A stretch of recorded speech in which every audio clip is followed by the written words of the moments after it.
नमस्कार। आप सभी को और विश्व भर में फैले भगवान बुद्ध के अनुयायियों को बुद्ध पूर्णिमा की बैसाख उत्सव की बहुत बहुत शुभकामनाएं। ये मेरा सौभाग्य है कि मुझे पहले भी इस पवित्र दिन पर आपसे मिलने, आप सभी से आशीर्वाद लेने का अवसर मिलता रहा है। 2015 और 2018 में दिल्ली में और साल 2017 में कोलंबो में मुझे इस कार्यक्रम से जुड़ने का, आपके बीच आने का मौका मिला था। हाँ, इस बार परिस्थितियां ही कुछ और हैं, इसलिए आमने सामने आकर के आपसे मुलाकात नहीं हो पा रही है। साथियों, भगवान बुद्ध का वचन है, मनोपुब्बम गमा धम्मा मनोसेट्टा मनोमया, यानी धम्म मन से ही होता है, मन ही प्रधान है, सारी प्रवृत्तियों का अगुवा है। इसलिए आपका और मेरा मन का जो जुड़ाव है, उसके कारण सशरीर उपस्थिति की कभी उतनी महसूस नहीं होती। आपके बीच आना बहुत खुशी की बात होती, लेकिन अभी हालात हमें वो परमिट नहीं करते हैं और इसलिए दूर से ही टेक्नोलॉजी के माध्यम से आपने मुझे अपनी बात रखने का अवसर दिया। इससे बढ़कर के संतोष और क्या हो सकता है। साथियों, लॉकडाउन की इस विकट परिस्थितियों में भी वर्चुअल बैसाख बुद्ध पूर्णिमा दिवस समारोह, इसके इस आयोजन के लिए अंतर्राष्ट्रीय बौद्ध संघ प्रशंसा के पात्र है। आपके इस अभिनव प्रयास के कारण ही इस आयोजन में विश्व भर के लाखों अनुयायी एक दूसरे के साथ जुड़ रहे हैं। लुम्बिनी, बोधगया, सारनाथ और कुशीनगर के अलावा श्रीलंका के श्री अनुराधापुर स्तूप और वासुदेवा मंदिर में हो रहे समारोहों का इस तरह एकीकरण कितनी अद्भुत कल्पना है, कितना सुंदर दृश्य है। हर जगह हो रहे पूजा कार्यक्रमों का ऑनलाइन प्रसारण होना अपने आप में अद्भुत अनुभव है।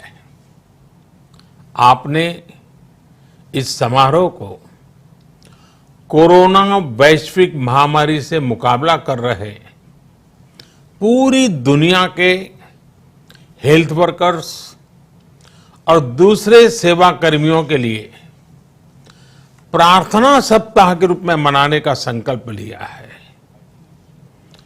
करुणा से भरी आपकी इस पहल के लिए मैं आपकी सराहना करता हूं। मुझे पूरा विश्वास है कि ऐसे ही संगठित प्रयासों से हम मानवता को इस मुश्किल चुनौती से बाहर निकाल पाएंगे, लोगों की परेशानियों को कम कर पाएंगे। साथियों,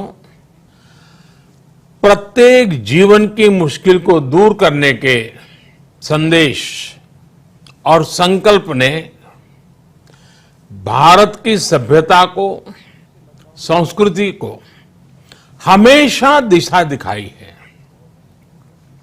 भगवान बुद्ध ने भारत की संस्कृति और इस महान परंपरा को बहुत समृद्ध किया है। वो अपना दीपक स्वयं बने और अपनी जीवन यात्रा में दूसरों के जीवन को भी प्रकाशित करते रहे।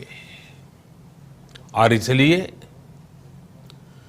बुद्ध किसी एक परिस्थिति तक सीमित नहीं है, किसी एक प्रसंग तक सीमित नहीं है। सिद्धार्थ के जन्म, सिद्धार्थ के गौतम होने से पहले और उसके बाद इतनी शताब्दियों में समय का चक्र अनेक स्थितियों, परिस्थितियों को समेटते हुए निरंतर चल रहा है। समय बदला, स्थिति बदली, समाज की व्यवस्थाएं बदली, लेकिन भगवान बुद्ध का संदेश हमारे जीवन में निरंतर प्रवाहमान रहा है। ये सिर्फ इसलिए संभव हो पाया है क्योंकि बुद्ध सिर्फ एक नाम नहीं है, बल्कि एक पवित्र विचार भी है। एक ऐसा विचार जो प्रत्येक मानव के हृदय में धड़कता है, मानवता का मार्गदर्शन करता है। बुद्ध त्याग और तपस्या की सीमा है। बुद्ध सेवा और समर्पण का पर्याय है। बुद्ध मजबूत इच्छा शक्ति से सामाजिक परिवर्तन की पराकाष्ठा है।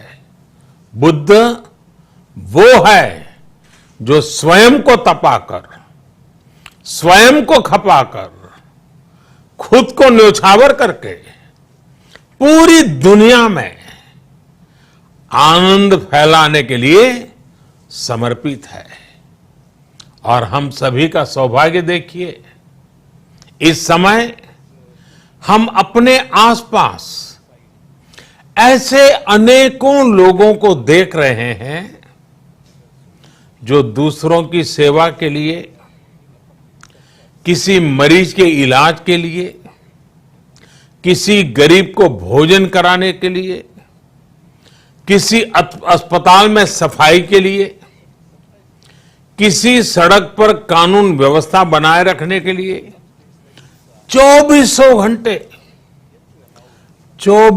घंटे काम कर रहे हैं। भारत में, भारत के बाहर ऐसा प्रत्येक व्यक्ति, विश्व के हर कोने में ऐसा प्रत्येक व्यक्ति अभिनंदन का पात्र है, नमन का पात्र है। साथियों, ऐसे समय में जब दुनिया में उथल पुथल है, कई बार दुख, निराशा, हताशा का भाव बहुत ज्यादा दिखता है, तब भगवान बुद्ध की सीख और भी प्रासंगिक हो जाती है। भगवान बुद्ध कहते थे कि मानव को निरंतर ये प्रयास करना चाहिए कि वो कठिन स्थितियों पर विजय प्राप्त करे, उनसे बाहर निकले। थक कर रुक जाना ये विकल्प नहीं हो सकता। आज हम सब भी एक कठिन परिस्थिति से निकलने के लिए निरंतर जुटे हुए हैं, साथ मिलकर काम कर रहे हैं। भगवान बुद्ध के बताए 4 सत्य यानी दया, करुणा, सुख दुख के प्रति समभाव और जो जैसा है उसको उसी रूप में स्वीकारना। ये सत्य निरंतर भारत भूमि की प्रेरणा बने हुए है। आज आप भी देख रहे हैं कि भारत निस्वार्थ भाव से बिना किसी भेद के अपने यहां भी और पूरे विश्व में कहीं भी संकट में घिरे व्यक्ति के साथ पूरी मजबूती से खड़ा है। लाभ हानि, समर्थ असमर्थ से अलग हमारे लिए संकट की ये घड़ी सहायता करने की है। जितना संभव हो मदद का हाथ आगे बढ़ाने की है। यही कारण है कि विश्व के अनेक देशों ने भारत को इस मुश्किल समय में याद किया और भारत ने भी हर जरूरतमंद तक पहुंचने में कोई कसर नहीं छोड़ी है। भारत आज प्रत्येक भारतवासी का जीवन बचाने के लिए हर संभव प्रयास तो कर ही रहा है, अपने वैश्विक दायित्वों का भी उतनी ही गंभीरता से पालन कर रहा है। साथियों, भगवान बुद्ध का एक एक वचन, एक एक उपदेश मानवता की सेवा में भारत की प्रतिबद्धता को मजबूत करता है। बुद्ध भारत के बोध और भारत के आत्मबोध दोनों का प्रतीक है। इसी आत्मबोध के साथ भारत निरंतर पूरी मानवता के लिए, पूरे विश्व के हित में काम कर रहा है और करता रहेगा। भारत की प्रगति हमेशा विश्व की प्रगति में सहायक होगी। साथियों, हमारी सफलता के पैमाने और लक्ष्य दोनों समय के साथ बदलते रहते हैं, लेकिन जो बात हमें हमेशा ध्यान रखनी है वो ये कि हमारा काम निरंतर सेवा भाव से ही होना चाहिए।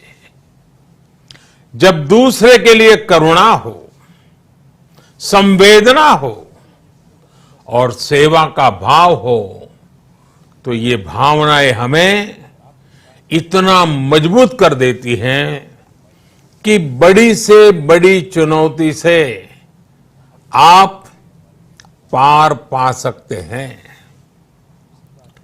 सुप्पबुद्धम पबुज्जन्ति सदा गौतम सावका, यानी जो दिन रात हर समय मानवता की सेवा में जुटे रहते हैं वही बुद्ध के सच्चे अनुयायी हैं।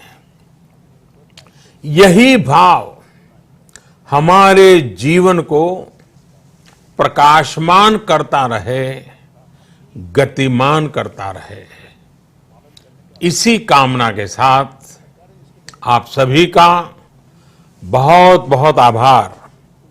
इस मुश्किल परिस्थिति में आप अपना, अपने परिवार का, जिस भी देश में आप हैं वहां का ध्यान रखें, अपनी रक्षा करें और यथासंभव दूसरों की भी मदद करें। सबका स्वास्थ्य उत्तम रहे, इसी मंगल कामना के साथ मैं मेरी वाणी को विराम देता हूं। धन्यवाद। सर्वमंगलम।